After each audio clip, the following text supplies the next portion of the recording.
Sejam todos bem-vindos ao 35º webinário da FAME-CNM. O nosso tema hoje são as estratégias para a Rede Municipal de Saúde no combate ao novo coronavírus.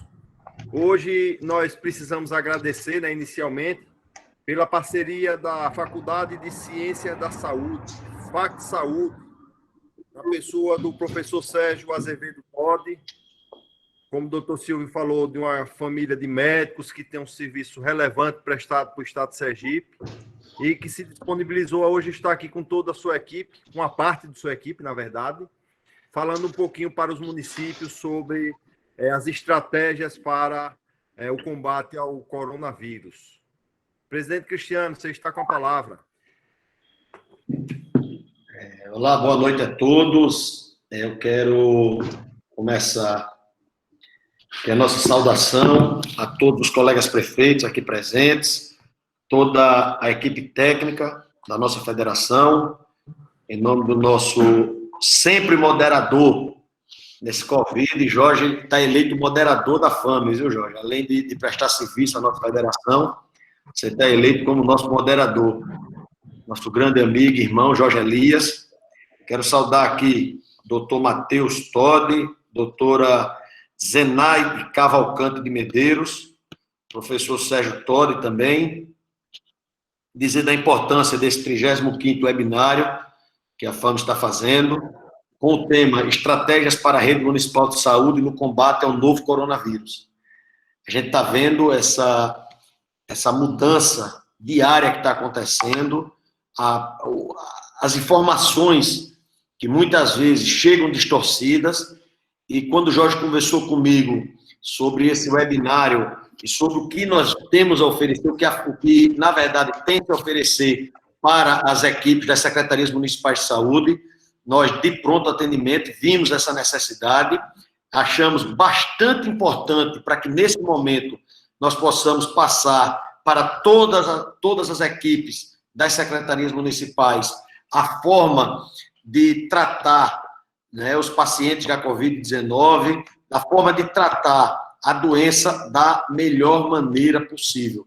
Não existe um manual de instruções aqui de como resolver o problema do coronavírus, mas através da troca de experiências, através de exemplos exitosos em alguns municípios, em alguns estados, que nós estamos trazendo para o nosso estado de Sergipe, para os nossos municípios, para que a gente possa cuidar das pessoas e, dessa forma, tentar ter uma resolutividade maior no número de curados dos nossos municípios. Então, muito importante esse 35º webinário da FAMES, ou seja, é a 35ª reunião que nós estamos fazendo aqui, tratando de diversos assuntos, todos direcionados a essa pandemia do coronavírus. É impressionante como um vírus que vem se alastrando em todo o mundo, nosso país não ficaria de fora, já é o segundo em número de infectados, mudou tanto a vida das pessoas.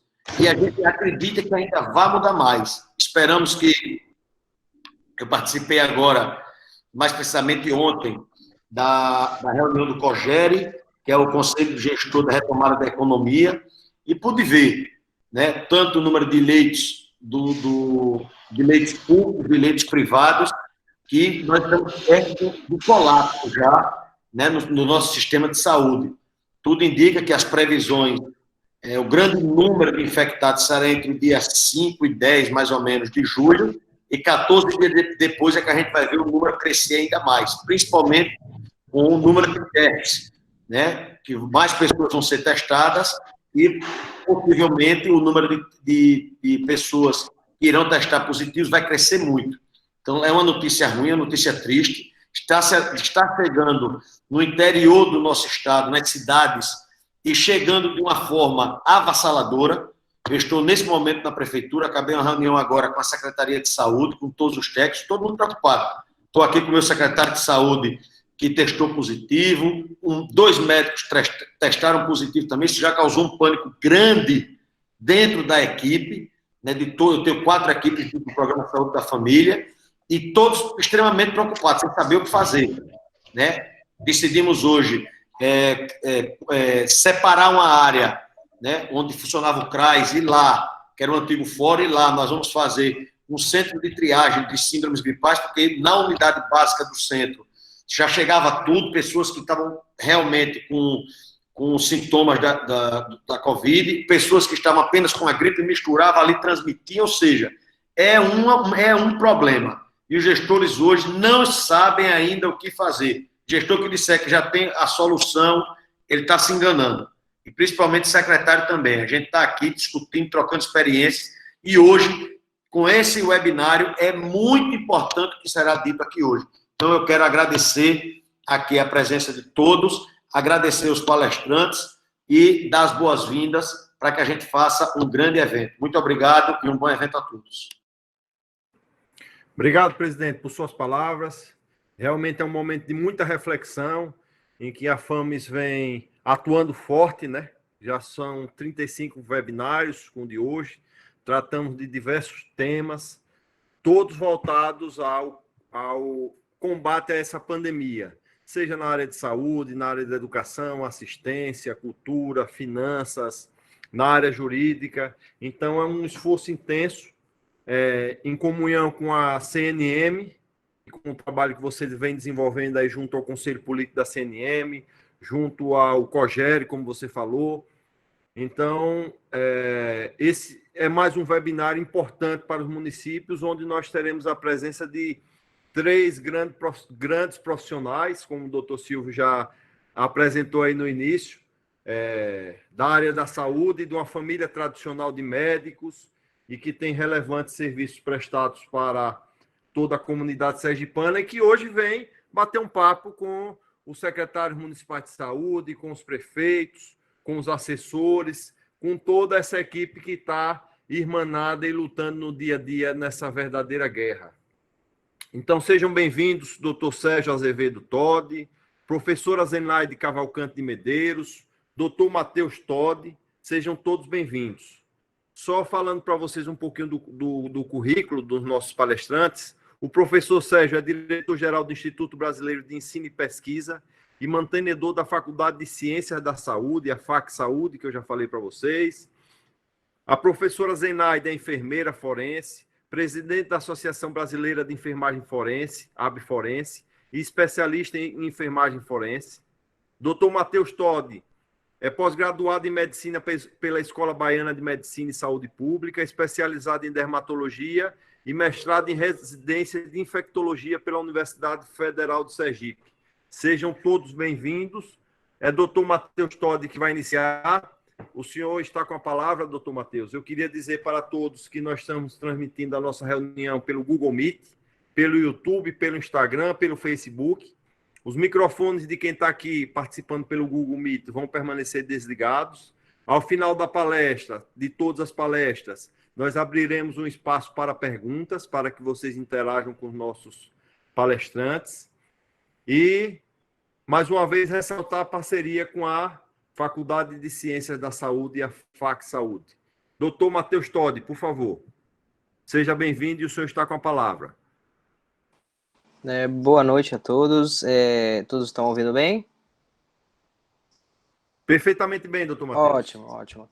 Então, pessoal, primeiramente gostaria de agradecer a todos pela oportunidade, pela também estar aqui diante de pessoas célebres. E gostaria só de tecer alguns comentários acerca da situação do ponto de vista técnico. Claro que a minha área é uma área estritamente clínica e epidemiológica, então realmente eu não posso ajudar tanto em termos de políticas a serem adotadas, mas só a gente fazendo um breve histórico da situação atual, não querendo ser repetitivo nem me alongar muito. Então a gente está diante de uma coisa nova, estamos diante de uma infecção viral, um vírus que não é novo, ele foi descoberto na década de 60 e ele veio mutando nas últimas 2 décadas. Então a gente teve 3 grandes mutações desse coronavírus. Ele foi descoberto em 1960, em 2002 a gente teve a primeira grande mutação com o SARS coronavírus, causou uma epidemia na China, mas apesar de uma mortalidade bem elevada, em torno de 10% dos pacientes acometidos, não chegou muito longe. Em 2012, é a nossa referência de grande mortalidade social do coronavírus. Houve a segunda mutação, que é o MERS coronavírus, denominado de MERS coronavírus, e essa mutação, ela teve uma elevadíssima letalidade, muito superior à atual. 35% dos pacientes que contaminaram vieram a óbito. Atualmente, a gente está com essa terceira mutação, que foi denominada de SARS coronavírus 2, causa um quadro bem específico, mas que a gente denominou Covid-19, pela descoberta no final do ano de 2019. E apesar de não ter tanta letalidade, uma letalidade real em torno de 2%, apesar dos dados atuais mostrarem uma realidade calculada em cima por volta dos 5%, a gente teve uma grande surpresa. A gente teve um vírus muito mais infectivo e transmissível que os demais. Então, o que começou na China como uma epidemia, a gente apostava que seria uma nova epidemia de coronavírus, que ocorre a cada 10 anos, e a gente viu que tomou uma proporção internacional. Foi a primeira pandemia no último século, né? A última pandemia dessas proporções foi a gripe aviária, foi a gripe espanhola, no começo do século passado. Então, a gente viu um problema que, apesar de, como eu falo, ser um quadro que tem uma mortalidade, um risco individual baixo, então eu pensar uma doença que tem uma mortalidade em torno de 2%, não é nada catastrófico, pelo tamanho, pela magnitude da pandemia, se tornou uma situação que expôs o nosso sistema único de saúde, expôs, na verdade, todo o sistema de saúde, todas as fraquezas. Então, apesar de o risco individual do coronavírus ser um risco baixo, o risco coletivo é sem precedentes. Então, a gente expôs o que a gente sabe que existe já no nosso país, um sistema único ainda, apesar de referência internacional, um sistema único que não é capaz de abarcar toda a população. Isso foi exacerbado, essa visão foi exacerbada agora com essa pandemia. O que acontece é que, como eu falei no começo, é uma situação nova. Então, a gente está aprendendo a todos os dias. Temos 6 meses de conhecimento sobre o coronavírus, que isso, em termos de ciência, é muito pouco, né? Então, a gente tem um vírus, tem um comportamento que estamos descobrindo aos poucos, um vírus que, apesar de 85% dos casos, vão ter formas muito bobas, sem riscos maiores, até assintomáticas.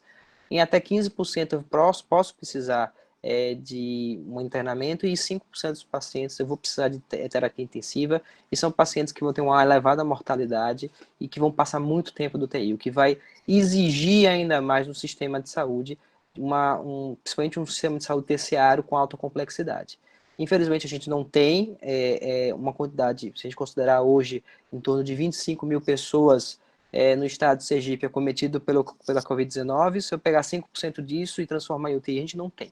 Então, a gente vai ter 5% de pessoas que vão precisar de UTI, boa parte delas não vão ter. O que a gente sabe de fato? Muito pouco. A gente sabe que é um vírus que gera uma imunidade, que a gente não sabe se é uma imunidade duradoura ou não, e esse vírus, a gente não tem nenhum tipo de tratamento. Categoricamente, não existe nenhuma droga até o momento que seja capaz de forma significativa, reduzir a mortalidade desse vírus. Então, a gente tem algumas drogas que ajudam, como os corticoides, como o antiviral que está sendo estudado, que não é disponível pela Anvisa no Brasil, que é o Remdesivir, mas algumas drogas que foram pintadas como salvadoras da pátria, como azitromicina, ivermectina, hidroxicloroquina, não são drogas com comprovação alguma, então hoje ainda são consideradas drogas que não alteram o curso da doença, ou seja, não ajudam. E o corticoide e esse outro medicamento, o Remdesivir, que é um antiviral que não é disponível no Brasil, ele tem uma aplicação muito restrita. Ou seja, nós temos uma nova situação que pode complicar feio em 5% dos casos e a gente não tem o que fazer. A única medida que nós sabemos que altera a mortalidade desses pacientes graves, 5% dos pacientes com Covid, que normalmente são idosos, com comorbidades, principalmente acima de 80 anos, mas não são exclusivamente idosos, crianças estão morrendo, jovens sem comorbidade estão morrendo de Covid. A única coisa que a gente sabe que pode salvar esses pacientes é um leito na enfermaria, oxigenoterapia e, eventualmente, um leito de UTI em ventilação mecânica. Não há droga para a gente que possa, como falei, reduzir a mortalidade, então a gente começa a exigir muito do sistema de saúde, principalmente no ápice do sistema de saúde, que seria o leito de alta complexidade. E, em termos de saúde pública, a gente também não tem grandes medidas. A prática da imunidade de rebanho, ou seja, permitir que a população adquira a doença e desenvolva naturalmente a imunidade, não é aplicável nesse caso, porque a gente tem uma doença de alta infectividade que termina exigindo muito do sistema de saúde. O Reino Unido tentou essa prática, mas viu que não era viável, porque muitas pessoas, muito mais do que era capaz do sistema de saúde único que eles têm no Reino Unido, de prover assistência para essa população. Então, a gente não pode deixar essa doença simplesmente infectar quem deve ser infectado. E o que a gente sabe, e não é discutível, é um dos poucos fatos, é que o isolamento social é uma medida que é capaz de retardar a infecção, ou seja, as pessoas vão ser infectadas, mas de forma mais lenta, e isso permite que eu prepare meu sistema de saúde, isso permite que eu tente criar leitos de hospitais de UTI para que a população não fique desassistida. Então, a gente tem, uma medida amarga, porque há 3 meses que a gente parou a economia, mas, infelizmente, apesar dessa medida ser extremamente amarga, foi uma medida necessária, e talvez ainda se torne necessário, né? A gente não está em pico de doença, a gente está só vendo na televisão que cada dia a gente tem mais casos, e que a gente tem um sistema de saúde que está próximo ao colapso, seja em termos locais, seja em termos nacionais, isso que preocupa muito. Então, resumidamente, essa nova doença veio para, apesar de uma mortalidade individual, de uma letalidade não ser tão alta, ela atacou assim no coração do sistema de saúde, tem exigido do sistema de saúde algo que ele não pode dar. Infelizmente, a gente ainda está evoluindo, nós temos casos cada vez mais frequentes, mortes cada vez mais frequentes, e infelizmente a gente é uma briga que nós estamos ainda no meio de uma batalha, talvez nesse momento um pouquinho de desvantagem, mas infelizmente não existe nenhuma grande novidade em termos de medicação, e a grande esperança que a gente tenha uma vacina. É muito pouco provável que nesse ano a gente tenha uma vacina viável e aplicável, não que não existe. Provavelmente a gente vai ter a curto prazo uma vacina, mas pensando em termos de metodologia científica, é impossível pensar uma vacina antes de 6 meses, porque existem regras e caminhos a ser tomados antes que eu possa lançar um produto desse no mercado. Gostaria de abrir para esclarecimentos, dúvidas e ajudas que eu possa dar. Doutor Matheus, se for possível e pudermos deixar os questionamentos para o final e as interações, porque aí todos vão fazendo as perguntas e as perguntas vão para todos os palestrantes. Acho que fica uma dinâmica melhor. Você pode nos aguardar? Tranquilo. Ok. Então vamos lá. Professora Zenaide Cavalcante de Medeiros, seja bem-vinda. Boa noite. Traga aqui um pouquinho da sua experiência de como nós podemos lidar com essa pandemia. Bom, eu gostaria de agradecer o convite, né? Na pessoa do Dr. Todd. Então, Dr. Matheus explanou brilhantemente, mas eu acho que atrelado ao que o Dr. Matheus falou, creio eu que algo muito importante ainda é a prevenção, principalmente no que se diz respeito aos profissionais de saúde. Porque hoje, eu vou ser bem franca com vocês, nós dormimos com o colega, com o paciente que foi a óbito e acordamos com 3, 4, 5, 10 colegas na UTI. Né? Acabei de saber agora, nesse minuto, enquanto estávamos conversando, que um colega está na UTI. Então, assim, mais que prevenção, a gente tem que realmente entender como é que funciona essa prevenção e tentar não apenas cuidar da população, mas cuidar de quem cuida da população. E como é que a gente faz isso? Evitando um contágio maior, porque, como o doutor Matheus falou, vai haver contágio. Todo mundo provavelmente vai ter, não é? A Covid. Mas que seja de uma maneira menos dolorosa, que seja de uma maneira menos rápida, né? Para que dê tempo que o sistema se adeque. Eu creio que hoje e vou falar por experiência, realmente estamos vivendo um colapso. Eu trabalho no SAMU e no Hospital João Alves e percebo que realmente o colapso está existindo. Eu passo 6, 8 horas com o paciente em viatura, aguardando leitos. E isso é complicado. Você paramentada dentro de uma viatura com um paciente faltando ar e você não poder fazer muita coisa por ele, porque não tem um leito para botar ele. Então, eu acho que a gente deve, sim, cuidar da prevenção e cuidar dos nossos que estão cuidando dos demais. Eu acho que hoje, uma das coisas mais importantes que temos a fazer é preparar a gestão mesmo. Quando eu falo gestão, eu falo tudo, englobando tudo. Preparar de modo, eu vou ser bem categórica agora, de modo forense, como cuidar do paciente com a Covid-19. A gente não pode apenas chegar e dizer que vai se paramentar com esse ou aquele, porque isso ou aquilo é o mais correto. Não, a gente tem que se paramentar de modo que vai além. Não é botar um capote, é botar um capote, um Tyvek. Não é apenas... bom, eu vou falar na minha linguagem, desculpem se eu estiver sendo grosseira, mas não é apenas, como diz o Marquês de Pombal, enterrar os mortos. É cuidar dos vivos também. Como é que a gente vai fazer isso? É tendo um local para se acondicionar esse paciente que foi a óbito. Daqui a 10 anos, meus amigos, vocês vão perceber que o que eu estou dizendo hoje não vai ser muita loucura, não. Mas a gente vai ver que daqui a 10 anos, todos os lençóis freáticos estarão contaminados. Porque o acondicionamento desses pacientes está sendo errado. Então, a gente também tem que precaver sobre isso. A gente tem que ter o cuidado no pós-morte, a gente tem que ter o cuidado enquanto ele está em vida, a gente tem que ter o cuidado no cuidar do paciente. Isso se faz através de conhecimento.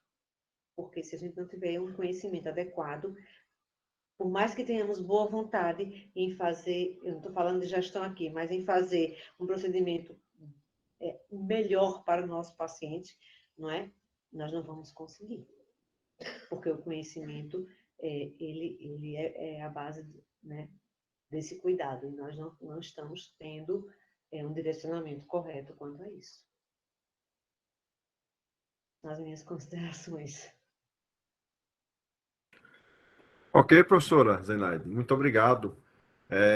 Vamos agora para a fala do professor Sérgio Todi, e após a fala do professor Sérgio Todi, aí sim nós abriremos para as perguntas. Queria aproveitar e agradecer aos prefeitos Dr. Silvio Divina Pastora, Cristiano Cavalcante Ilha das Flores, Silvani Manlac de Capela, Elaine Araújo de Malhador, Paulo Ragenbeck de Laranjeiras, Igor Oliveira de Poço Verde, Alandra Eline de Areia Branca, Anderson de Zé das Canas de Frei Paulo, Marival Santana de Simão Dias, Neto de Pedra Mole, que está aqui representado pela assídua doutora Marina Carvalho, doutor Gilson Andrade de Estância, Fernandinho Franco de Muribeca, e agradecer também a presença de Elias Zinkzuk, representante da CNM, que sempre está aqui conosco, participando dos eventos e dando todo o suporte técnico que nós precisamos na defesa das demandas do municipalismo sergipano em Brasília.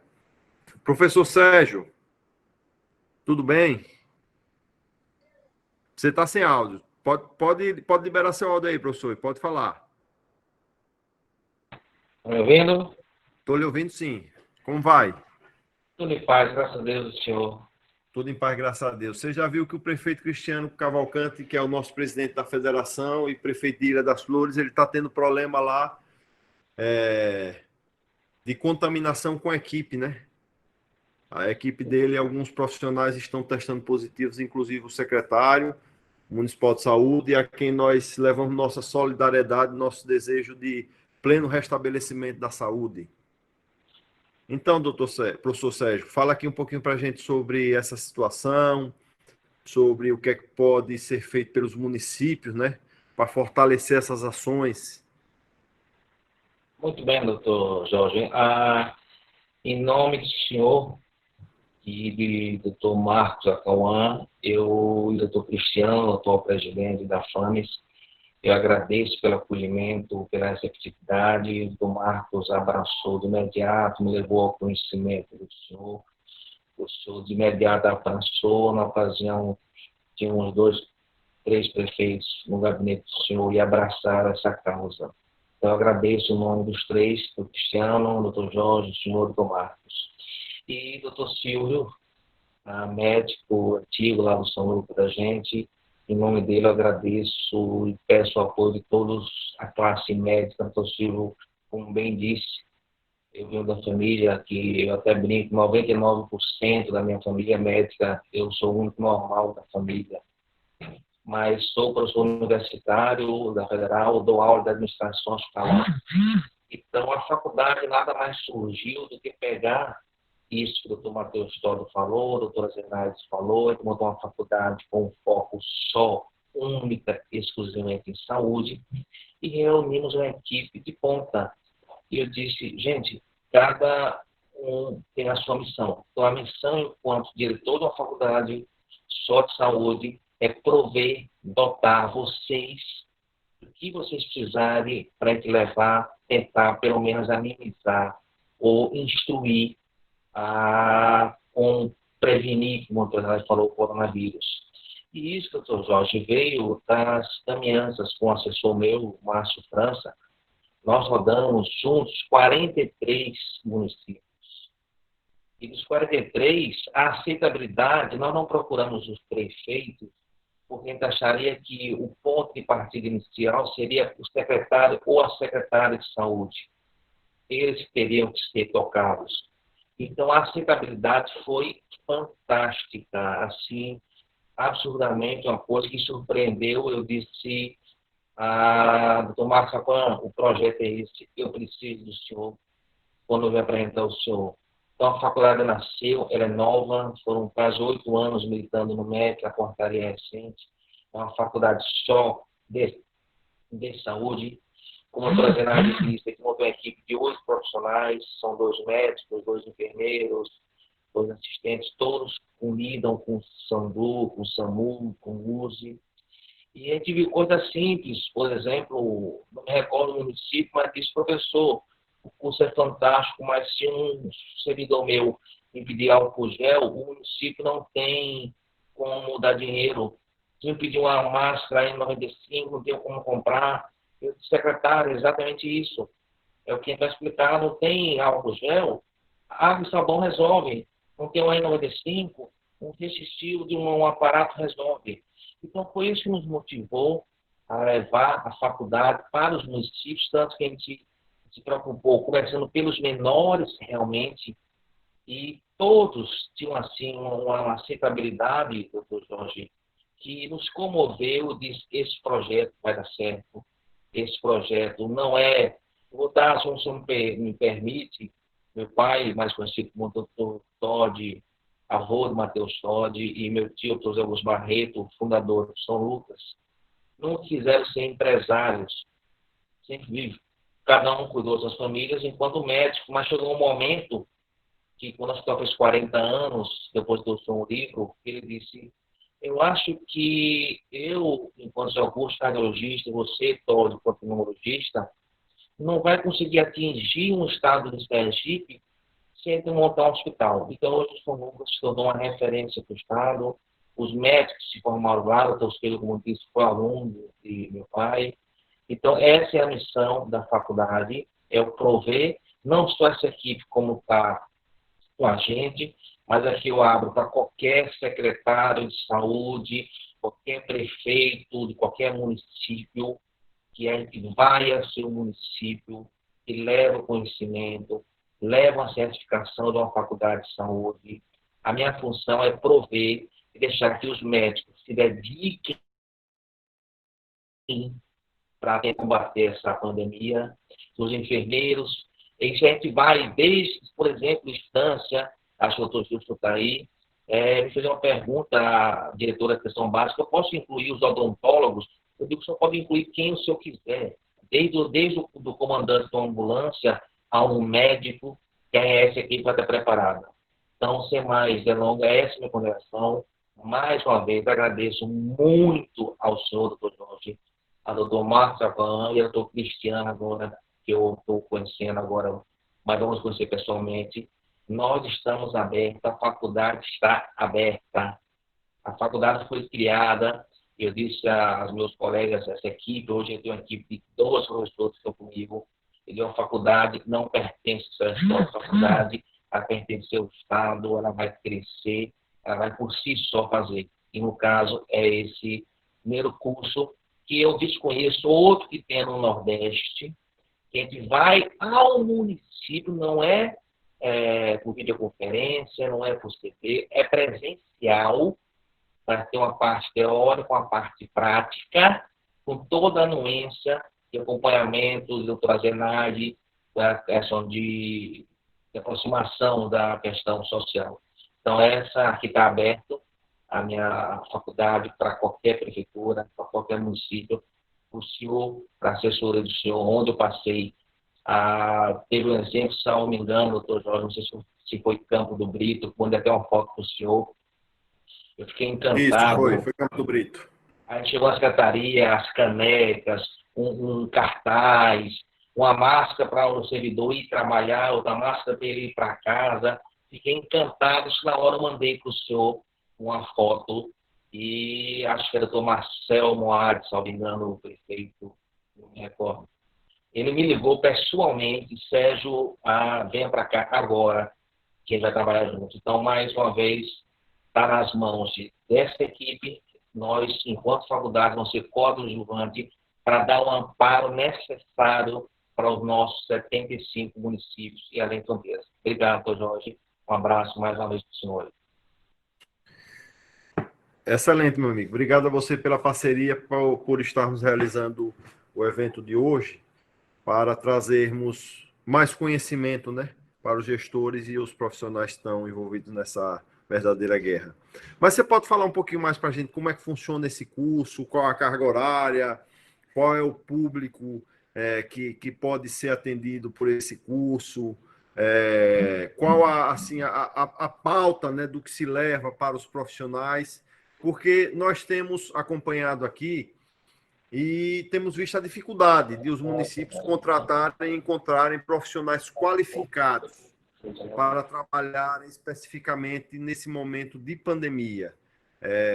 Existem diversas especialidades na medicina, na enfermagem também, mas há especificidades dessa pandemia, como você me passou, que realmente precisam de profissionais com experiência e com orientação técnica voltada para esse momento. Você poderia falar um pouquinho mais para a gente? O próprio prefeito Cristiano aí disse que tem alguns profissionais lá no município dele já contaminados, né? Posso, eu vou falar e a doutora Zenade me complementa, mas você tem ideia que não foi um investimento barato. O material, a equipe médica, a equipe de boneco, e a gente vai de um condutor de ambulância nos merecendo a um médico, como a doutora Zenade disse, que está dentro da ambulância. Eu vou desde um simples ensinar a lavar a mão, uma ausência de um álcool gel, a doutora Zenade, o médico, a ensinar a entubar e extubar um paciente, obviamente em bonecos. A paramentação, que para cada um do condutor é uma, do enfermeiro é outra. Isso nós vamos levar toda essa paramentação, todos os drivex, face shield, e vai mostrar para qual situação se volta a paramentação. Isso que o doutor Zenade vai conduzir. Então, são 2 dias. E isso fica livre à prefeitura. Salvo engano, doutor, me perdoe se puder falar o nome, Ribeirópolis vai querer terça e quinta, distância, atenção básica segunda e quarta, por causa dos plantões. Nenhum sábado, teoricamente, se fosse um sábado, um domingo, mas a prefeitura, no sábado seria uma parte só teórica, que entraria toda a equipe, explicando a teoria, e os separado a função e atribuição de cada servidor, quem é assistência social, quem é atenção básica, quem é médico, quem é enfermeiro, quem é técnico, quem está na UPA, quem está como voluntário. Então, esse primeiro momento, de um sábado à tarde, seria essa parte teórica, explicar o que é o coronavírus, explicar que é uma pandemia, explicar que tem que aguardar uma vacina, mas que a gente pode prevenir. No outro dia, se assim for, no caso, o município escolher um domingo, é a parte prática. Vai separar o médico, vai ficar com o médico, enfermeira com enfermeira, técnico de enfermagem. A gente vai dividir em grupos com a mesa redonda. Então, cada um vai ter sua equipe. E, no final, vai ter uma certificação, um diploma, digamos assim, quem não fala diploma, porque não é diploma, mas uma certificação que independe da escolaridade do servidor, seja ensino médio, fundamental, superior, não tem nenhum critério de escolaridade, e se ele quer pegar realmente quem está na linha de frente, eles vão se receber, sim, o certificado emitido pelo MEC, Constituição do MEC, do Ministério da Saúde, atestado pelo secretário de saúde, atestado pelo prefeito, e foi como eu conversei com o secretário de saúde. Vamos passar uma lista de presença do secretário, a secretária está aqui, vai ser filmado, ele tem como um arquivo. Então, a doutora Zanardi pode complementar, mas vai pegar do condutor da ambulância a um médico, a entubar, extubar, uma reanimação cardíaca, um simples lava-mão, um simples que é um TAIVEC. São perdões, teve municípios que não sabiam o que era TAIVEC. Teve municípios, assim, pequenos, que pensou que era lockdown, professor Sérgio. Eu não quero que lockdown. É a realidade que acontece. Então, 2 dias, 20 horas. Para quem for nível superior, isso já tem uma vantagem, porque já serve como atividade complementar para a sua faculdade. Eu digo que tem um filho que faz odontologia ou direito, serve como atividade complementar. E para a gente isso é um mínimo, tanto que essas 43 prefeituras que a gente citou, secretária, vem a burocracia de procurador, de licitação, isso para a gente não importa agora. O MEC diz que as presenciais, os cursos, só vão ser para o ano.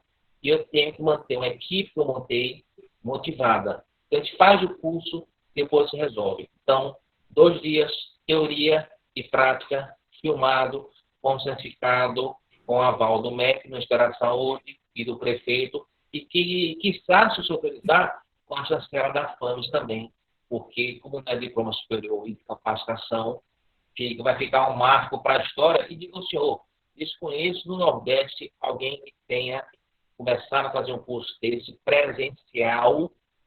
São 8 pessoas na nossa equipe, 8. Então, essa a doutora Zenarda pode explicar mais especificamente, assim. O doutor Matheus Todd entrou na parte de tecnologia, apesar de ser sobrinho, mas a doutora Zenarda que está com essa parte. Uma vez acertado com o município, ela vai antes conversar com o secretário de saúde, dizer, ó, o local não é adequado, o paramental vai ser esse, e nós vamos levar todo o material apostilado, as máscaras, os TAIVECs, pesticidas, propés, tudo a faculdade que vai bancar isso. Excelente. Eu queria agradecer também a presença aqui do prefeito Clismer Ferreira, de Brejo Grande, Marcel Moada também de Campo do Brito, Robson Millet, que está nos acompanhando aí no YouTube, Paulo Aju está no Insta, Givaldo Marcelino também está no Instagram, e em nome desse, saudar a todos os demais que nos assistem.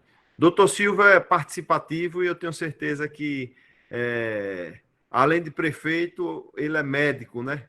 E pode falar um pouquinho para a gente aqui, pode trazer também alguns questionamentos e algumas informações que são relevantes. Doutor Silvio.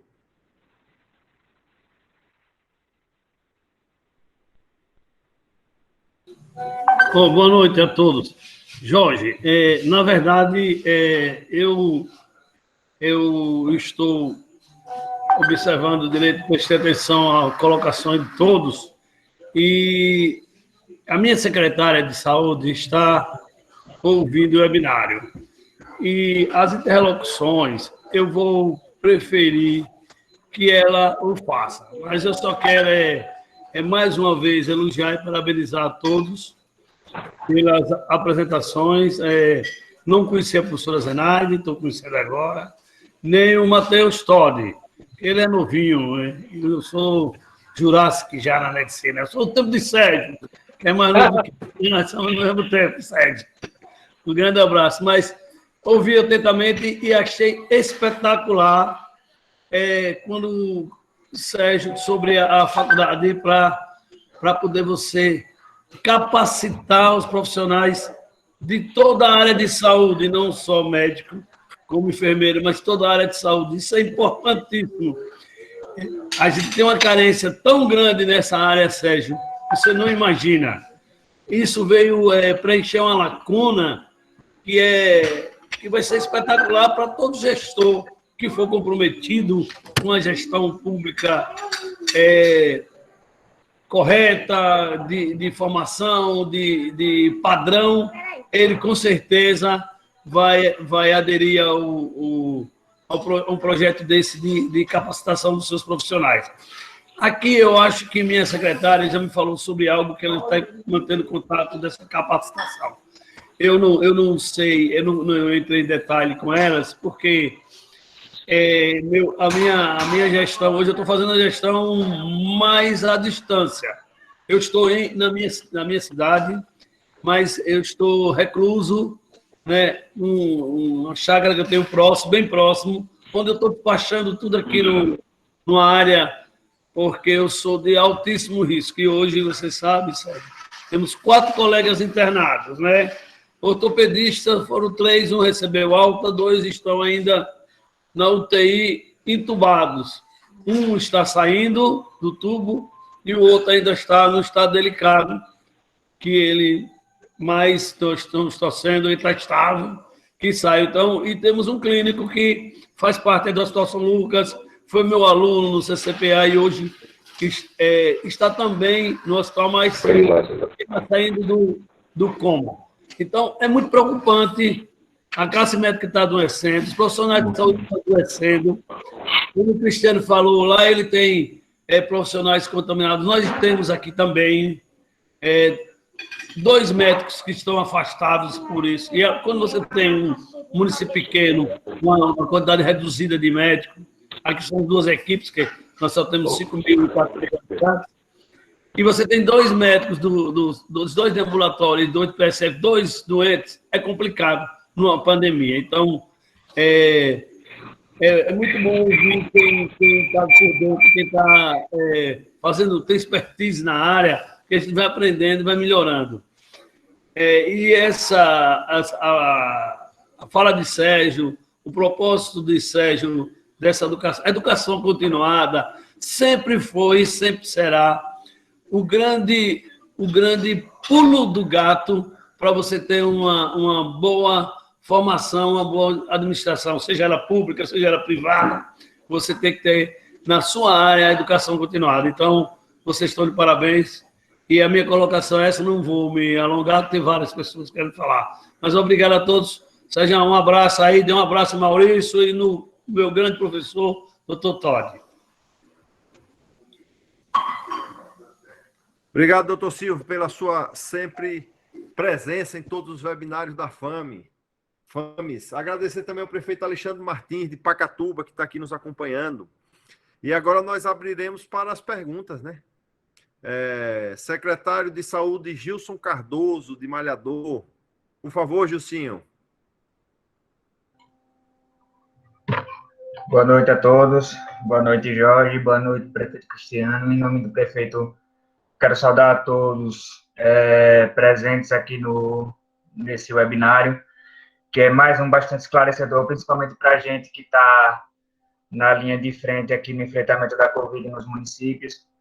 E como foi bem colocado aqui, é uma experiência bastante nova, uma doença que pegou todo mundo desprevenido, de peito aberto nos municípios, e como já foi bastante colocado aqui, é uma das principais dificuldades que a gente vem enfrentando aqui, principalmente na ponta aqui nos municípios, é a perda quase que constante dos profissionais. Eu, pelo menos aqui no município, já estou com 2 médicos de ambulatório afastados, que era quem dava suporte às minhas 5 equipes de saúde da família aqui. Já tive gerente de unidade que testou positivo, já tive agente de saúde, que é uma ferramenta fundamental na proximidade com a população, em coletar esses dados com a população. Já tive vários afastados e a gente fica meio que tateando todos os dias, matando um leão por dia, como eu estava dizendo aqui a Jorge. Eu já estou secretário no 8º ano e eu esperava tudo para um final de mandato, menos uma pandemia desse porte e atingindo tão seriamente os municípios como vem atingindo. A gente vem tentando se adaptar. Eu sei que está difícil para todo mundo. Eu acredito que, eu falo até pela maioria dos meus colegas, está uma situação bastante calamitosa, principalmente na questão dos EPIs, que a gente encontra com bastante dificuldade, com bastante sacrifício, racionando, e, assim, é uma questão bastante delicada, porque se a gente não conseguir equipar nossas equipes, equipar nossas unidades, dar manutenção nessas unidades, como é que a gente vai conseguir dar uma assistência adequada à população? É uma questão que a gente precisa estar sempre bem atento, sempre levantando esse diálogo, esse contato, principalmente com a Secretaria de Estado, que é o nosso parceiro mais próximo, é quem a gente vem tentando pedir socorro e auxílio, mas, infelizmente, a gente vê que a corda está arrebentando para todos os lados. A situação hoje chega na beira do desespero, mas a gente tem que se armar, ser forte para tentar encorajar nós mesmos e encorajar também os nossos profissionais que estão na linha de frente, que estão tão assustados quanto nós e quanto a população. A gente vem lidando com uma população bastante resistente às questões do isolamento social. Essa reabertura agora do comércio está começando a já preocupar os profissionais, porque a população não entende que reabrir o comércio não leva à obrigatoriedade de você ter que ir para o comércio, às vezes fazer coisas que poderiam ser adiadas. Falta muita consciência, a gente tem tentado, a gente tem usado de todas as formas, redes sociais, carro de som, todos os artifícios. Aqui, pelo menos no município, a gente também ampliou bastante a testagem. Hoje eu estou com no meu boletim hoje eu vou fechar 125 casos, no município de 12.500 habitantes. É um número bastante expressivo, mas devido à quantidade de testes que a gente vem realizando no município para poder frear essa contaminação. Eu acho que todos estão tentando, ao máximo, buscar soluções que tentem chegar pelo menos próximo do que a gente consiga para poder barrar o vírus, mas é uma situação bastante angustiante. Foram colocações hoje no webinário fantásticas, principalmente do Dr. Matheus, falando sobre o histórico de como vem evoluindo a doença, e quero agradecer muito esses momentos que a FAMES vem proporcionando para os municípios, porque são nesses momentos que a gente vai cruzando soluções, cruzando informações e qualificando tanto a nós, gestores, como também a equipe. Era isso que eu queria colocar no momento. Obrigado pela oportunidade. Obrigado, Gilcinho, por sua participação. E aqui acho que vale não, tenho certeza que vale fazer esse registro, né? A administração pública, como um todo, ela vem relegando a saúde dos estados, da União, dos municípios ao segundo plano, né? Há muitos anos. Nós vimos aí outras áreas sendo priorizadas na liberação de recursos, na construção de políticas públicas, e essa falta de reconhecimento à área da saúde e aos profissionais de saúde, com certeza, tornaram esse momento mais difícil. Poderia ter sido não fácil, mas poderia ter sido menos sofrido esse momento para nós brasileiros, se nós tivéssemos olhado para a saúde como nós olhamos para diversas outras áreas. Não que uma seja mais importante que a outra, mas para nós fazermos qualquer outra atividade, isso ficou bem claro agora na pandemia, nós precisamos estar vivos e precisamos ter saúde. Então, esse é um momento de reflexão também e de reconhecer, Gilcinho, o papel que os secretários municipais de saúde, que as equipes municipais de saúde da família, que os agentes comunitários de saúde, que toda a equipe da atenção básica tem de relevância dentro dos municípios para manter a saúde da população. Então, a todos os secretários de saúde, a todos os profissionais da saúde, o nosso reconhecimento público, a nossa congratulação por estarem aí na linha de frente, arriscando a vida em favor de todos nós brasileiros. Então, vocês estão realmente de parabéns. Eu queria convidar aqui Ana Lídia Nascimento de Barros, secretária municipal de saúde de Divina Pastora. Na Ana Lídia, escuta. por favor, pode ficar à vontade. Boa noite a todos. Agradecer, né, a oportunidade de estar participando desse importante webinário, complementando a fala de Gilson, né, que é muito importante essas atividades para nós, enquanto secretários, e com certeza para os prefeitos também, né, que traz muitas informações, troca de experiências, e a gente às vezes se vê só, né, só em meio à multidão, digamos assim, mas que a gente sempre consiga, mesmo que via web, dar uma aliviada no nosso coração, e a gente está sempre trocando experiência, né?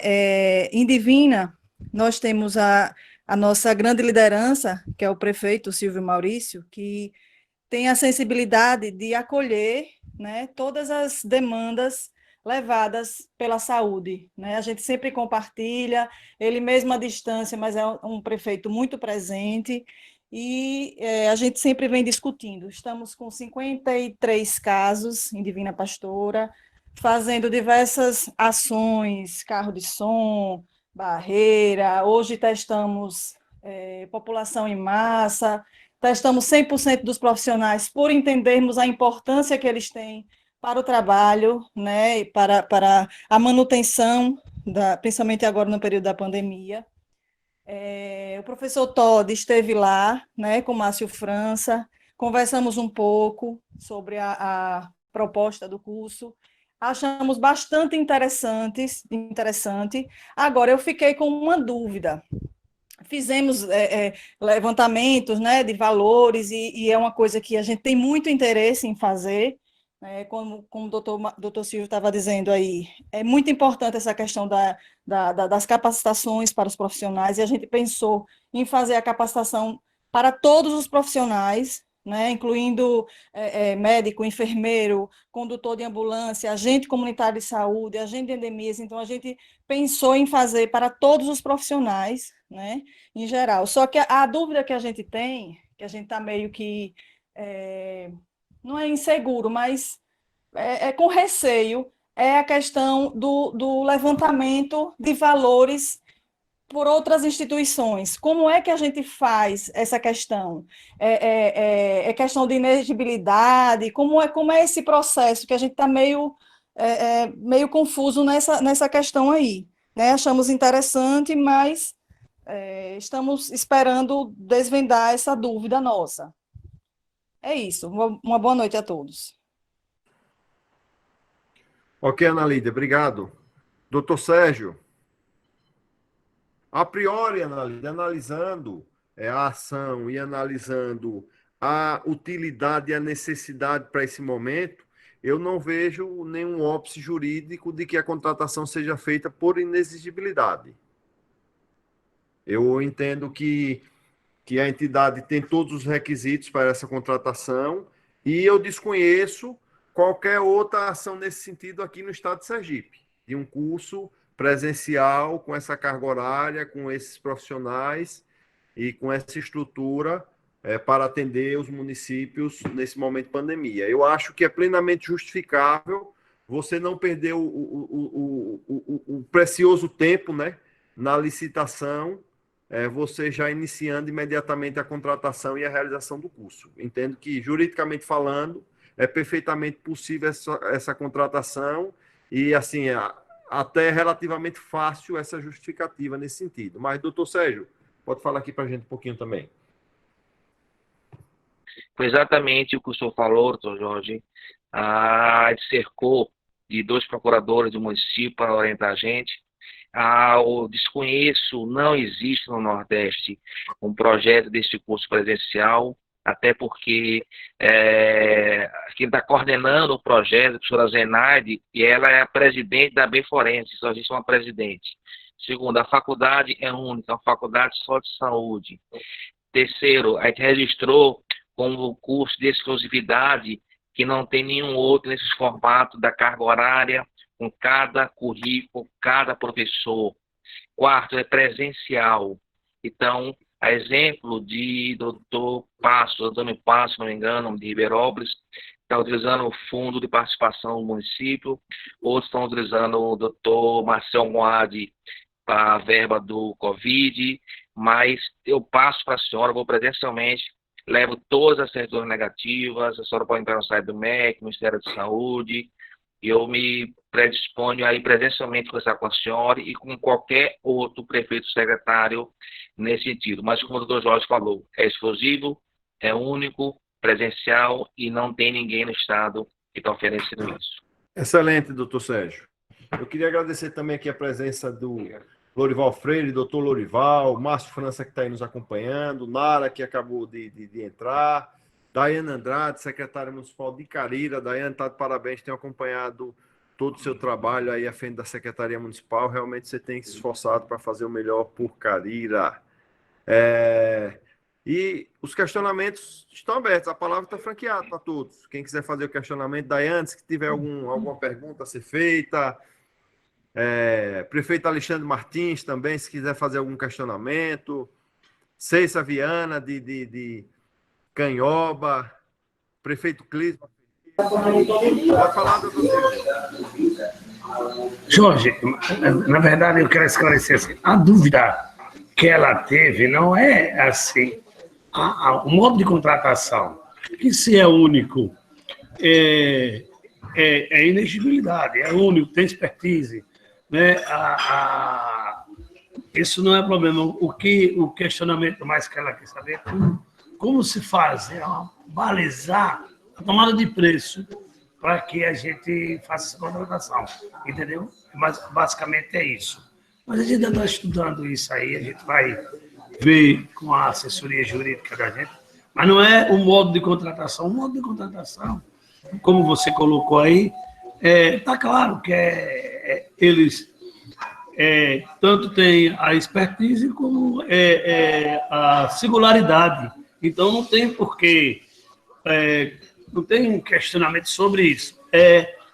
O valor em si, como a gente vai fazer o embasamento, porque você sabe que tudo eles querem, os tribunais, o órgão de controle, querem saber baseado em quê? Eu já tive um questionamento aqui, para você ver no tribunal, que eu contratei a única empresa que tem, que você faz, o único aterro sanitário que tem no estado de Sergipe, tá? Por preços compatíveis com o preço da região, de outros que contrataram, inclusive a quem, e fui questionado por como foi que eu balizei esse preço. Eu digo, como é que eu vou tirar uma tomada de preço com a empresa do Paraná, com o aterro sanitário no Paraná, um aterro sanitário em São Paulo, outro local, que regionalmente a gente só tem um. Então, esse questionamento foi feito, e claro que a gente respondeu, foi tudo a contento, mas causou um certo desconforto a gente na época, um desconforto, porque a gente juridicamente ficou, como é que eu vou ter segurança jurídica nisso? Então, exatamente é só para você saber o preço praticado em relação aos locais, é isso que ela quer saber. Quanto a tipo de contratação, modo de contratação, a elegibilidade cai aí bem. Eu depois que entrei, o Sérgio na gestão pública, já fiz curso de licitação, já fiz curso de um monte de coisa. Então, eu estou estudando sempre e conversando sempre com o pessoal do jurídico, para eu também ter uma informação, para quando me passar a informação, eu saber se aquela informação, na verdade, procede ou não. Infelizmente, é assim, a gente tem que estar se atualizando sempre. Mas a dúvida dela era essa. O balizar o preço do produto, da prestação de serviço. Só isso. Quanto ao modo, eu acho que isso está bem claro. Ok, doutor Silvio. Sérgio, depois você vê essa questão. Eu acho que depois nós podemos pedir alguma referência à CNM, acho que a Lia depois pode nos ajudar se existem serviços semelhantes sendo prestados em outros estados, e aí nós podemos construir alguma referência. Então, a palavra está franqueada para todos. Questionamentos ao doutor Matheus Todi, à professora Zenaide, ao professor Sérgio, Podem ficar à vontade. Eu peço perdão, eu havia falado para o doutor Todd, agora, às 20 horas, eu teria, né, uma aula para dar. Infelizmente, eu já passei no meu horário, infelizmente eu não vou poder permanecer com vocês. Peço perdão, realmente, me desculpem a minha saída, mas eu não tenho como permanecer, porque o senhor sabe, eu sou professora e eu tenho um horário a cumprir. Né? Eu peço perdão. Sem problema, mas eu vou professora precisar Zenaide. sair. Sua bom? participação foi muito válida. E você pode deixar aqui para a gente já suas considerações finais. Pois não. Vejam só, o nosso objetivo ao fazer esse curso é realmente capacitar os profissionais. Como o Dr. Todd falou, essa capacitação ela vai desde a pessoa que acolhe, né? Desde a pessoa que está talvez, quem sabe, na portaria da UBS, ou passando até pelo médico que vai entubar. Então, assim, a gente vê hoje que há realmente uma carência, não é, de uma certa capacitação, e o nosso objetivo com esse curso realmente é fazer com que esses profissionais, eles, ao estarem capacitados, eles se sintam mais preparados e um pouco mais seguros para abordar o paciente.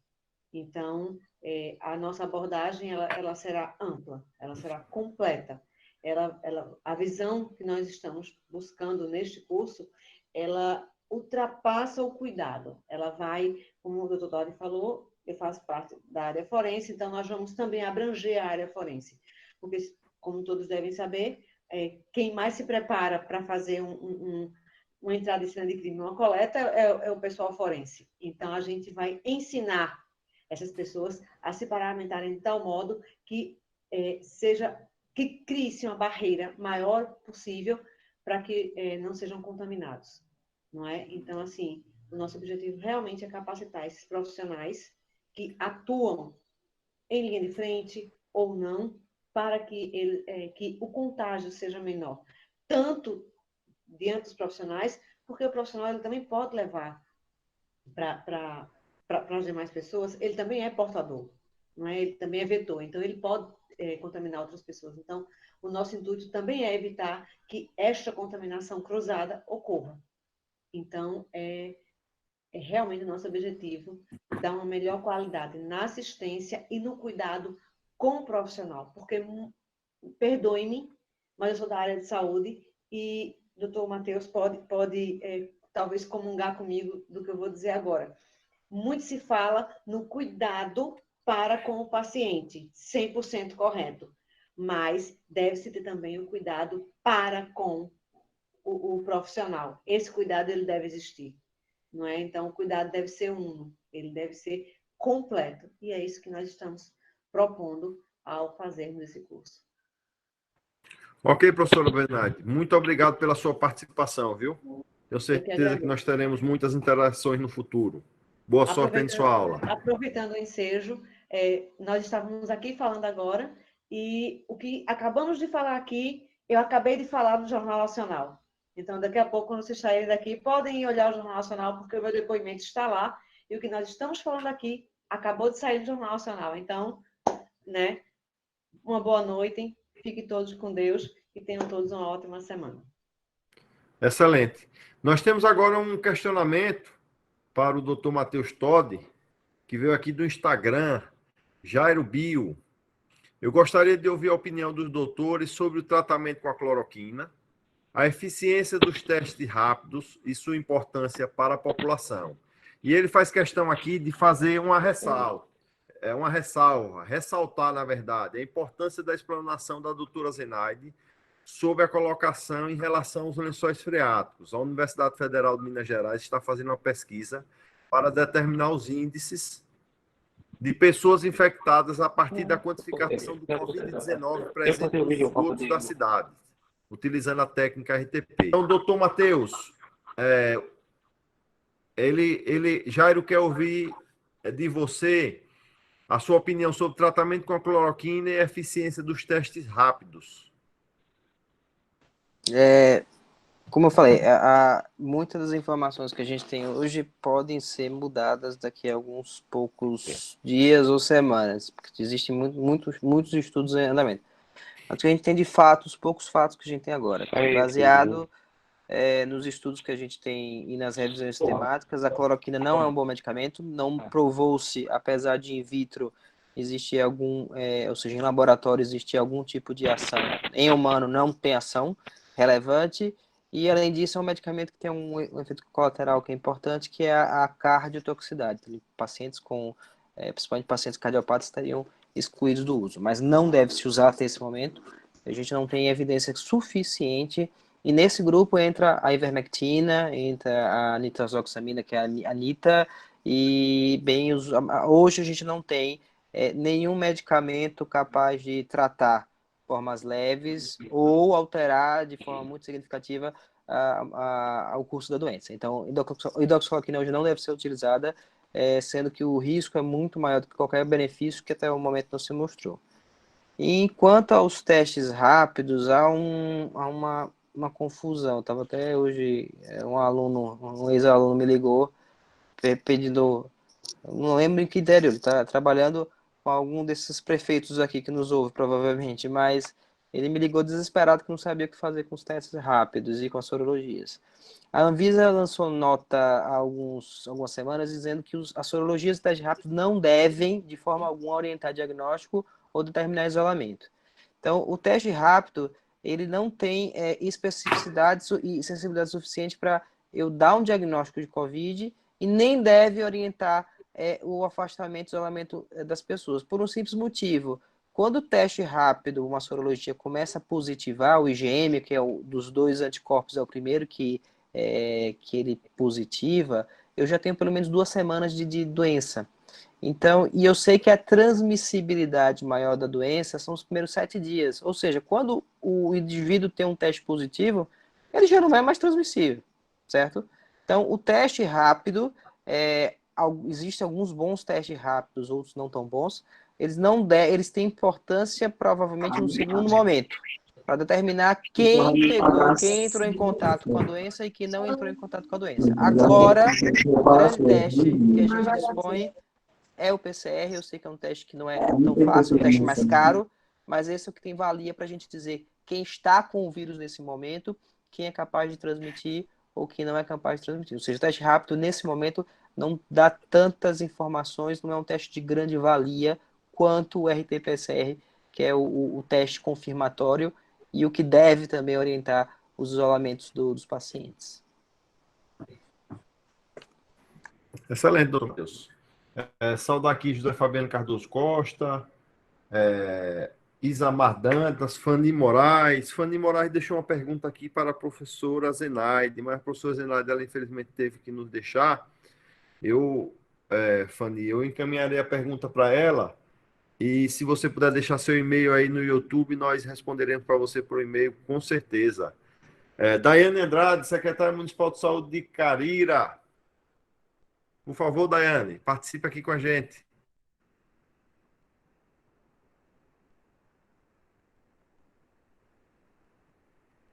Daiane? Então vamos seguindo enquanto Daiane ela tenta aí a conexão. Seu microfone está desligado, Daiane.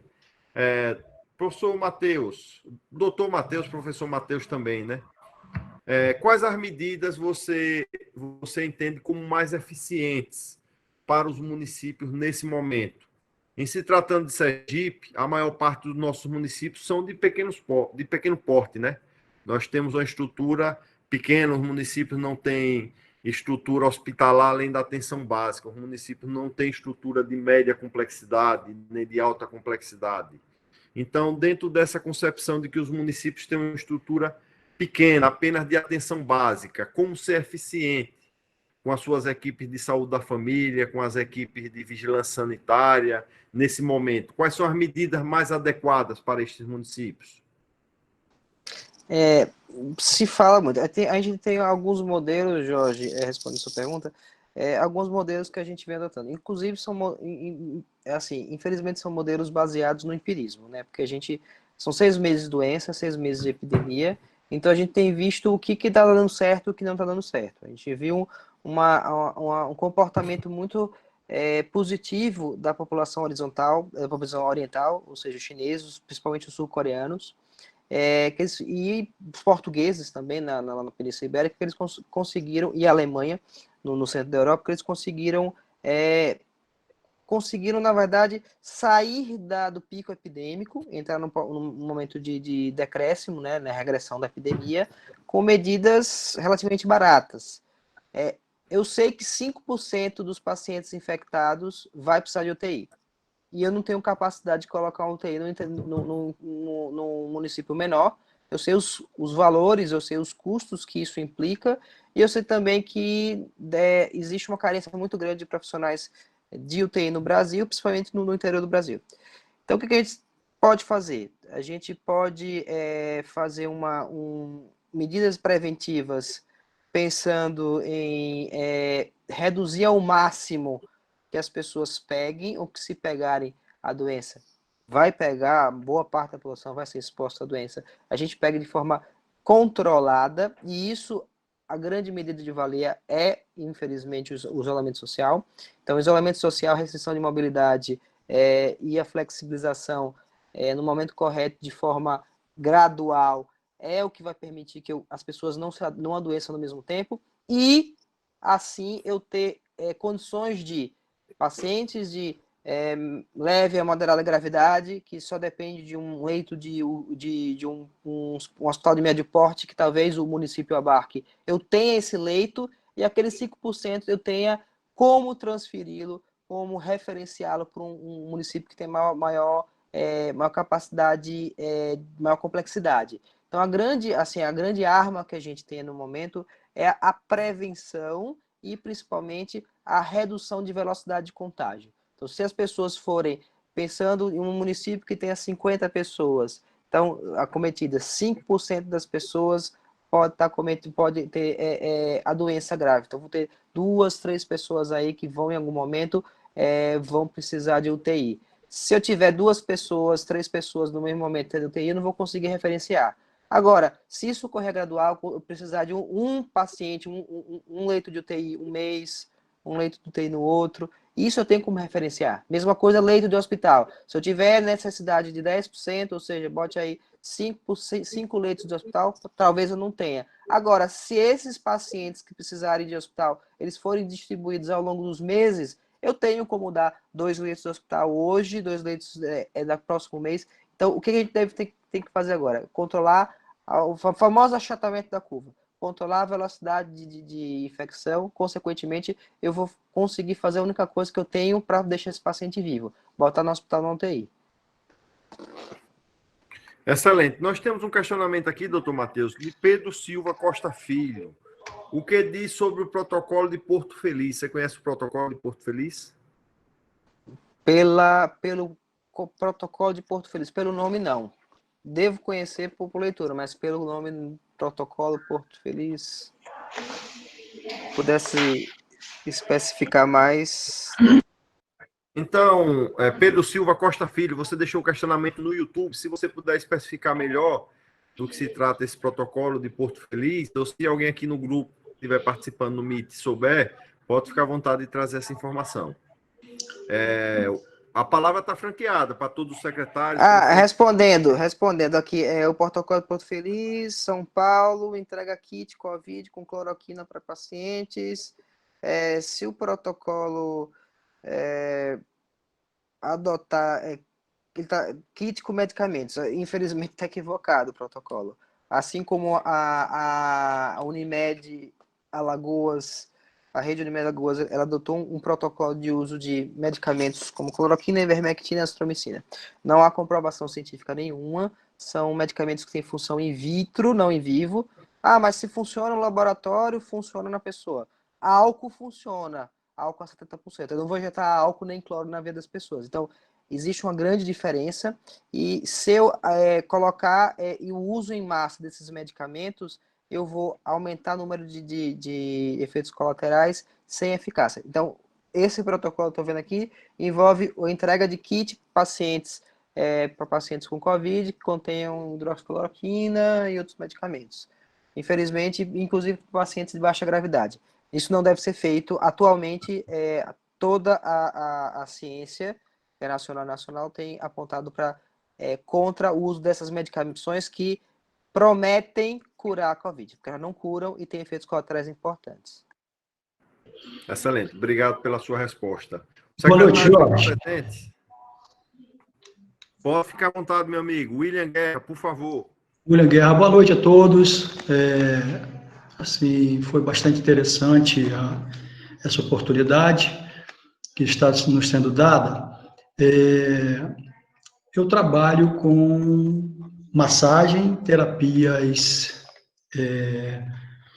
holísticas, medicina chinesa, e eu queria saber de você, doutor Matheus, o seguinte: a professora Zenaide saiu e se falou na questão da prevenção, é uma coisa que a gente sabe que não é comum no nosso Brasil, se trabalhar com prevenção, mas dentro da medicina chinesa, nós poderíamos trabalhar com técnicas para aumentar a imunidade, né? Já que nós não temos um protocolo pronto com esses medicamentos, mas se a gente aumenta a nossa imunidade, por que eu digo aumentar a imunidade? Porque a imunidade das pessoas estão abaixando muito quando a gente vê um aumento de desemprego, a gente sabe que a depressão já está chegando aí de enxurrada, né? Questão de suicídios que nós já tivemos um aumento também.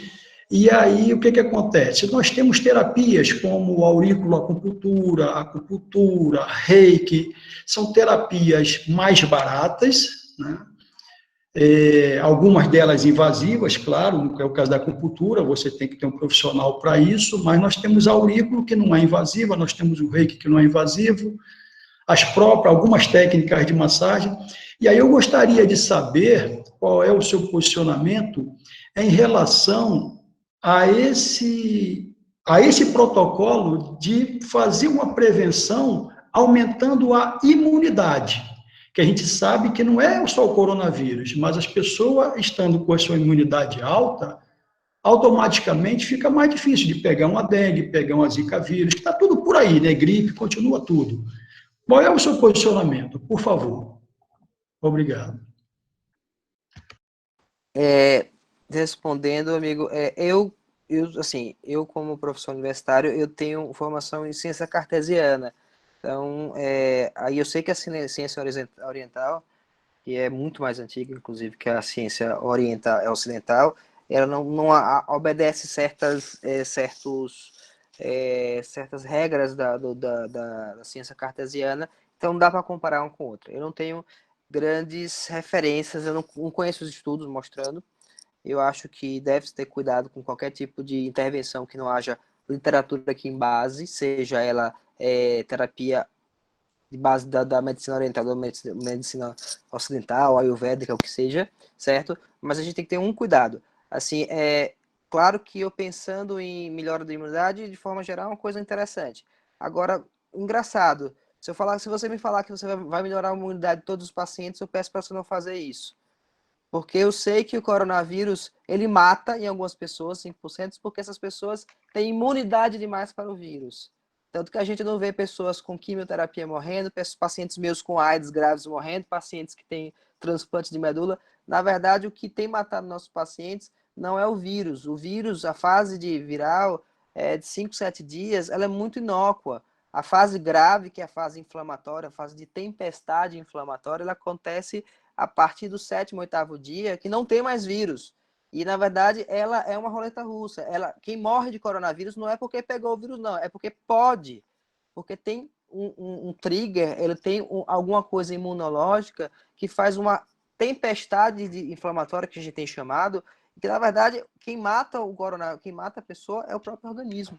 Então, tanto que a grande droga que tem que ser usada em pacientes graves é imunodeprimir. Eu dar altas doses de corticoides, eu dar medicamentos que são imunodepressores graves, como o tocilizumab. Então, na verdade, o grande mal do coronavírus, em termos de patogenia, não é ele. E sim, em algumas pessoas, sobretudo pacientes mais velhos, ele desenvolve uma baita resposta inflamatória. Por isso que eu vejo crianças que têm resposta inflamatória imatura ainda. Claro que crianças morrem. Infelizmente, todos são potenciais podem potencialmente desenvolver uma forma grave, certo? Mas a gente sabe que as crianças, grande maioria dos casos, elas são poupadas, muito provavelmente pela imaturidade imunológica, e os pacientes com déficit imune, os pacientes em quimioterapia, os pacientes em terapias imunossupressoras, os pacientes com doenças imunodebilitantes como a AIDS, eles têm sido poupados. É raro a gente ver um paciente com AIDS muito grave morrer de coronavírus, porque o grande vilão da história é o nosso principal, é o nosso sistema imunológico, que não sabe lidar com o vírus e causa uma tempestade inflamatória que leva ao óbito do paciente. Então, isso é um dos paradoxos que a gente está aprendendo com o coronavírus. E o grande vilão da história não é o vírus, somos nós, é o nosso sistema imunológico. Ok, obrigado. Maravilha pela atenção, obrigado pela sua participação também, obrigado ao professor Matheus. Algum secretário, algum participante mais que queira fazer algum questionamento, algum técnico, prefeito, podem ficar à vontade, o espaço aqui é democrático e aberto a todos. Nós aproveitamos, inclusive, o espaço para dizer aos secretários municipais de saúde, aos técnicos, que surgiram novos eventos a serem realizados pela FAMES, no sentido de áreas que podem fortalecer o trabalho de vocês. Nós contamos aí com toda essa parceria com a CNM. Elias está aqui ouvindo atentamente, participando, né, Elias? E a pandemia também trouxe coisas boas para a humanidade, se assim podemos dizer, né? Uma delas foi o acesso à tecnologia, né? Através das nossas reuniões virtuais, nós podemos contar, como nós estamos hoje aqui com o doutor Matheus, com o professor Sérgio, com toda a sua equipe, o Elias, que está lá nos acompanhando de Brasília. Então, nós podemos buscar esses profissionais para trazerem esclarecimento para vocês, a exemplo do que nós já fizemos com o próprio presidente da CNM, o Glademir Haroldi, um técnico do Ministério da Saúde e tantos outros técnicos da CNM que semanalmente estão aqui batendo ponto em Sergipe e nos trazendo informação. Doutor Matheus, tem um questionamento aqui que chegou do YouTube a respeito da eficiência das barreiras sanitárias nos municípios. Vou dar uma má notícia. As barreiras sanitárias não funcionam.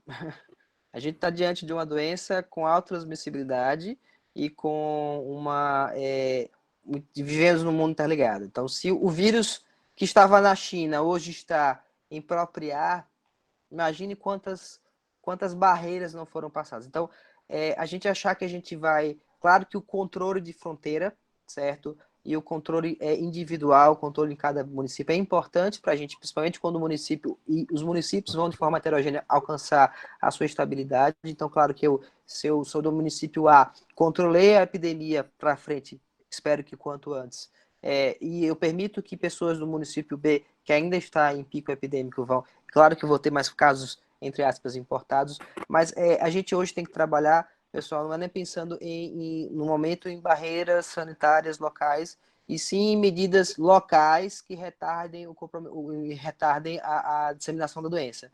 Então, mais importante que eu pensar aqui em barreira sanitária local é eu pensar em administrar, orientar e proporcionar à população que fique em casa, que evite aglomeração, que adote a higiene o uso da máscara, hoje é lei, né, inclusive, e que adote a higiene das mãos de forma criteriosa. Eu sei que não é uma medida fácil, mas nem todo mundo tem dinheiro para comprar sabão, imagine, para comprar álcool gel. Então, se a gente conseguir implementar essas medidas, a gente vai conseguir ter um espalhamento mais lento e, consequentemente, eu vou ter tempo e insumo para proporcionar a única medida que eu consigo, que é comprovada, que pode deixar esse paciente mais grave vivo, que é colocar ele no leito de hospital ou transferi-lo para um leito de UTI mais próximo. Então, as barreiras sanitárias têm sua valia, mas nesse exato momento não é na verdade, uma arma que a gente é tão imprescindível, não.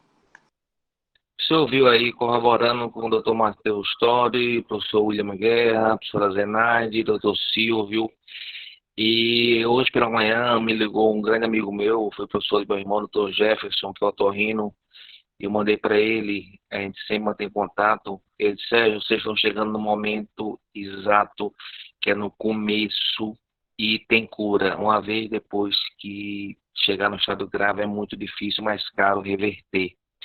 E o doutor Matheus falou doutora Zenaide, doutor Guerra. O senhor viu que barreira sanitária, eu até brinquei com o Márcio, meu assessor, o Márcio, as 40 municípios, a quantidade de pistolada que ele tomou na testa, no nariz, no ouvido, creio sim que ajude, mas não é esse ponto, foi o que o Matheus falou. Eu vou dentro do município, cada município vai ter uma realidade. O município de Arauá, que é pequeno, Telha, que é pequeno, aí você veio para um mundo que é Itabaiana, que é Socorro, que é Glória, e a necessidade vai ser tratada com o prefeito e com o secretário de saúde, com a chefe da atenção básica. Foi como o Matheus disse, não tem dinheiro para comprar o gel, bota o sabão em barra, lava a mão, como é que eu lavar correto, como é que eu saio de uma casa, entro para outro município. Então é muito humilde essa turma para essas andanças. É exatamente isso que o doutor Matheus falou e os outros ouvintes. Não é montar um protocolo, não é receita do bolo, o vírus é mutante. Em Arauá pode vir de uma maneira, em Itabaiana de outra, aglomeração, UTI. Então, a nossa ideia, doutor Jorge, é exatamente essa. Antes de começar o curso, vai ter uma reunião com toda a equipe, com o secretário de saúde, com o prefeito, no caso do doutor Silvio, que é médico, doutor Silvio, doutora Leila, lá, esqueci o nome da secretária, qual é a necessidade principal. Por exemplo, como eu disse, Estância disse que faz questão que os odontólogos e os dentistas, são 11, participem. Eu fiquei surpreso, assim, poxa, que legal. Outro de Malhado, não me recordo. E se os agentes sanitários, quem é formado de serviço social, pode participar? Eu digo, deve. Ele vai estar de casa em casa fazendo um censo. Então, isso, a realidade vai ser estudada, doutor Jorge, em cada município. Cada um vai ter e de cada um a gente vai aprendendo um pouquinho. Eu tirei o vídeo porque meu telefone é alguma pane, mas é exatamente o que Matheus Totti falou, os outros. É novo, barreira sanitária pode ser uma das prevenções, mas é na entrada. Eu até brinquei com o Márcio, tem locais que tem barreira, tem locais que não tem barreira. Como é que a gente pode medir isso? Então, pelo menos, uma coisa eu garanto ao senhor. A gente vai conscientizar os servidores, vai conscientizar o prefeito, a gente não pode obrigar, óbvio, mas que a gente vai conscientizar do que temos hoje mais de moderno, mais de avançado, de prevenção básica, de lavar uma mão, a trocar uma máscara, a trocar um lençol de casa, a nos cumprimentar com o outro. Essa é a ideia da faculdade e está aberto a qualquer prefeito. Vou botar de volta aqui o vídeo, que realmente me deu alguma pane. E mais uma vez, só vou agradecer ao senhor, doutor Jorge, pela ajuda aí. Ok. Nós temos um questionamento aqui de Nara Oliveira. Nara, quer fazer a pergunta? É só você liberar o seu áudio aí, pode ficar à vontade. Seja bem-vindo, Nara. O prefeito Paulão também está aí acompanhando atentamente. Paulo Ragenbeck, Laranjeiras. Nara, pode ficar à vontade. Então, eu cheguei atrasada, né? Não acompanhei do início, porque eu estava em um telefonema para resolver várias coisas, porque a gente está numa quarentena intensa, né? Em casa, no trabalho. Mas, primeiro, dar parabéns, né? Pelo nível de profissionais, das pessoas que estão envolvidas nessa reunião. E algumas coisas que já foram ditas, algumas perguntas sobre barreira, teste rápido, e a gente vai clareando um pouquinho, né, o nosso olhar, porque todos os dias com a Covid a gente vai clareando mais. E daqui a pouco aparece mais novidade e a gente fica em busca de conhecimento. A minha pergunta, na verdade, é que a gente foi pego de surpresa dia 17 de março, para tudo, sai decreto, as pessoas têm que ficar isoladas em casa, que tem acima de 60 anos. Eu tenho algumas situações com profissionais lá em Laranjeiras e agora a gente já está há 4 meses e precisa definir, né? A gente, tem nota do Ministério da Saúde explicando atestados, 14 dias, tem aquele informe, instrumento Covid com os CIDs novos, né, de quem fez exame. Mas eu tenho, por exemplo, 10 equipes em saúde da família, em Laranjeiras, e 5 desses médicos, eles são acima de 60 anos. Eu tenho médico que tem até 81 anos. Então, automaticamente, eles saíram da linha de frente. Mas eu não posso, eu trabalho nós trabalhamos com dinheiro público, tem que prestar conta de alguma forma, deixar esses médicos em casa. Estou falando médicos que são a categoria que eu tenho mais afastada, são 5, os demais, de todos eu tenho. Eu cheguei a ter 55 profissionais afastados no mês de abril. E com atestados, bem. O que é que eu posso fazer para que essas pessoas contribuam? Existe alguma, sei lá, fazer algum trabalho, monitora, a gente está pegando todas as pessoas para ajudar, mas existe uma forma de obrigar a que eles participem ou não? Eles têm que ficar em casa sem trabalhar porque tem mais de 60 anos. O que a gente tem, os profissionais, há uma recomendação do Ministério da Saúde, OMS, que os profissionais acima de 60 anos, principalmente aqueles com comorbidades crônicas mais graves, sejam afastados, se possível afastados, se possíveis, colocados em esquemas de home office, né, de trabalho à distância. Não há uma necessidade inexequível de tirar esses profissionais da linha de frente, até quando, se eu pensar no município que depende desse profissional, esse é um profissional saudável, eu tenho como, sim, deixar ele na linha frente. Esses profissionais que foram contaminados e tiveram a sorologia positivada, eles podem tranquilamente voltar. A gente sabe que há uma imunidade, a gente não sabe por quanto tempo, mas uma imunidade transitória de 3 a 6 meses, ela existe. Então, esses pacientes, esses médicos e outros profissionais de saúde, eles podem e devem voltar, eles são os melhores profissionais para estar na linha de frente agora. E o que, minha experiência como chefe do serviço de home care, que tem 300 pacientes idosos em casa, eu tive 8 pacientes positivos e tive 33 profissionais, médicos, fisioterapeutas e enfermeiros contaminados nos últimos 3 meses.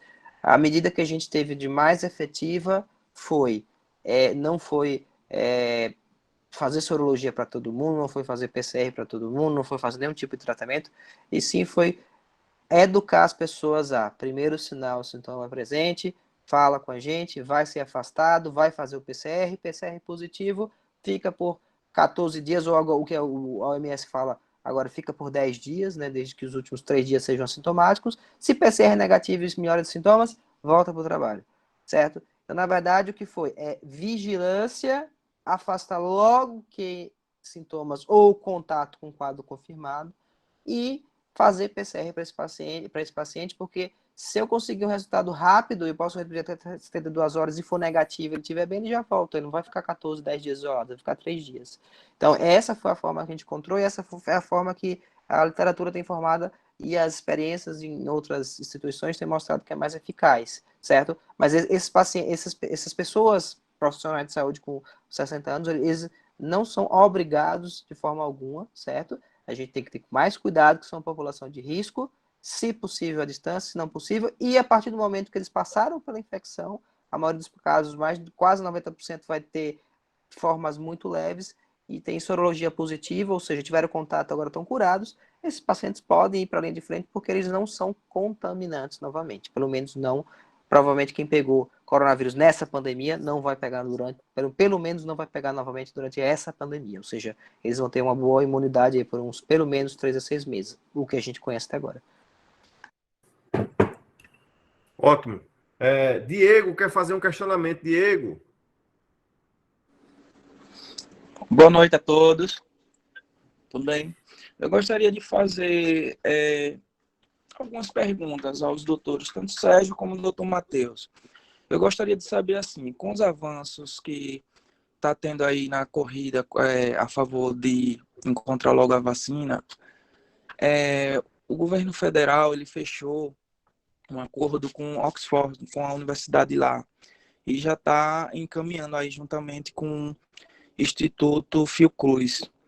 E antes, o governo de São Paulo tinha iniciado com um laboratório chinês o mesmo procedimento. Até eu considero positivo essa corrida.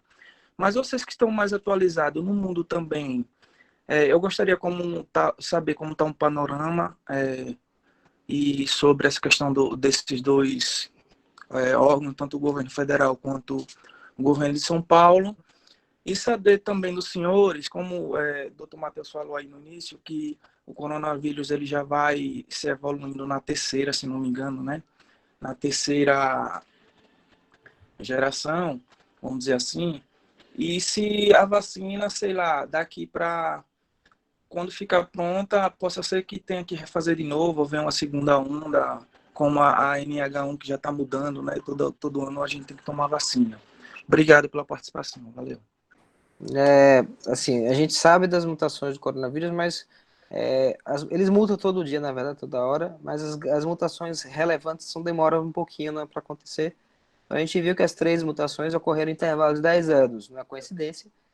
Então, infelizmente, não é coincidência se daqui a 10 anos a gente tiver não uma nova mutação. Lembrando que mutação pode ser por mal ou por bem.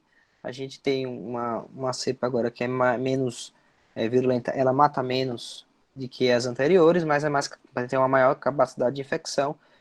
Pode ser que daqui a 10 anos venha um vírus que seja mais leve ou mais grave. A gente não pode prever isso. Agora, é fato que a gente vai ter um novo vírus endêmico, ele vai funcionar exatamente como o HN1, como a dengue. Então, às vezes, a gente tem surtos de dengue, tem que fazer fumacê, tem que fazer campanha, e futuramente a gente vai conviver com isso. Vai ter surto de HN1, vai ter surto de coronavírus, a gente vai ter que reforçar a vacinação, etc. Uma vacina, ela vai ter que... a gente tem uma perspectiva de vacina para o ano novo, mas assim, a gente tem que estar ciente que protótipos de vacinas já existem. O que a gente tem que garantir é que essas vacinas funcionem para a gente não estar gastando dinheiro em uma coisa que não funciona. Há 2, 3 semanas atrás, o governo chinês vacinou praticamente todos os profissionais militares com a vacina que eles têm, com o protótipo de vacina, que é uma vacina que tem se mostrado promissora, mas a gente não tem tempo suficiente para dizer que essa vacina vai ser imunogênica o suficiente, ou seja, que ela vai ter uma capacidade de proteger as pessoas. Então, o que a gente, somando-se a Oxford, que aqui no Ocidente, a instituição, junto com eu não lembro qual o laboratório, mas junto com o grande laboratório, são a vacina no Ocidente que está mais avançada, é a que a gente está apostando, né? Muito pouco provável que daqui para meados do próximo ano a gente não tenha uma vacina. Agora, também muito pouco provável que a gente tenha uma vacina comprovada em tempo hábil para esse ano ainda. Vai ter que ter reparo, vai ter que ter...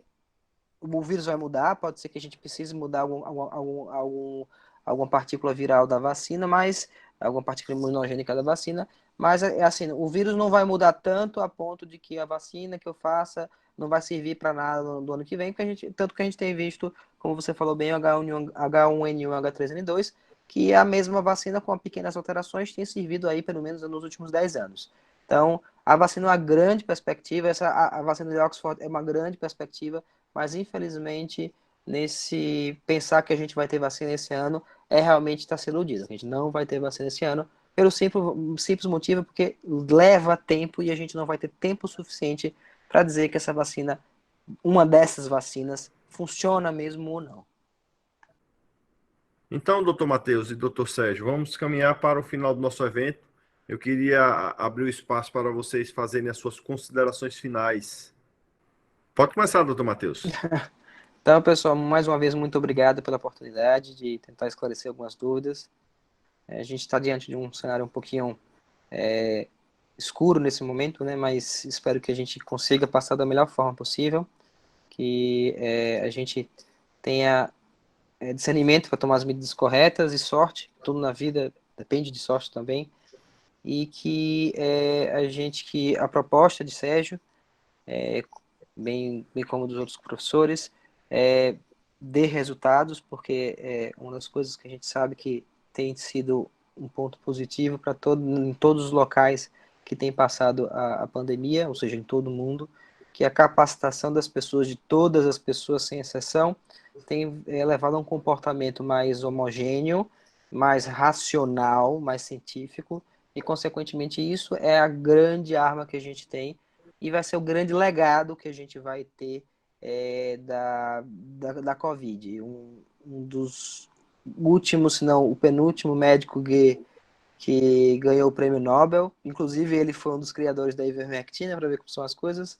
Ele não acredita que a ivermectina funciona contra a Covid. Ele falou: não sei porque vocês estão preocupados com a Covid. Vocês comecem a se preparar para a próxima pandemia. Então, talvez essa seja a nossa grande lição para o futuro. Que se acontecer no futuro, a gente saiba o que fazer, não bata a cabeça, como a gente está batendo agora, é uma coisa desesperadora, mas que nós tenhamos um grande legado e consigamos passar desse período obscuro de forma mais tranquila possível. Pessoal, muito obrigado pela oportunidade. Boa noite para todos. Obrigado, doutor Matheus. Doutor Sérgio, professor Sérgio. O Matheus falou, e eu acho que ele falou, ele vai deixar um legado. Eu acho que a faculdade vai deixar um legado. E antes de capacitar, treinar os servidores, o lema nosso, quando se reúne com esse grupo de 10, 12 equipes que está com a gente, médicos, é primeiro conscientizar eles.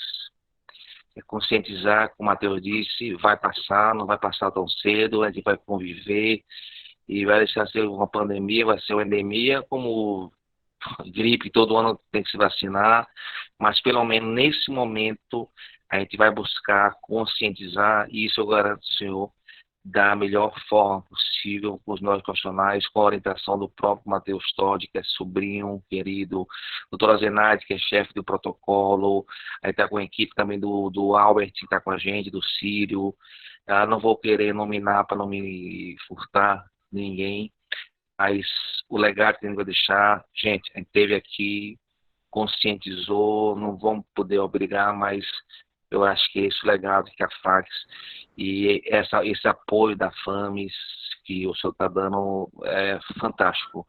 Aos prefeitos, secretários de saúde, todos têm meu contato, se não tiver o senhor tem, e eu faço questão não de ter como o senhor disse, a tecnologia veio para aproximar os distantes e afastar os próximos, mas eu faço questão de ir pessoalmente no seu município e conversar com o senhor prefeito, com o senhor secretário, junto com o Zenaide, com quem for, e tratar da melhor maneira possível. Mais uma vez, obrigado, Jorge, pela atenção do senhor, pelo carinho que o senhor teve desde o começo, e uma boa noite a todos que participaram aí.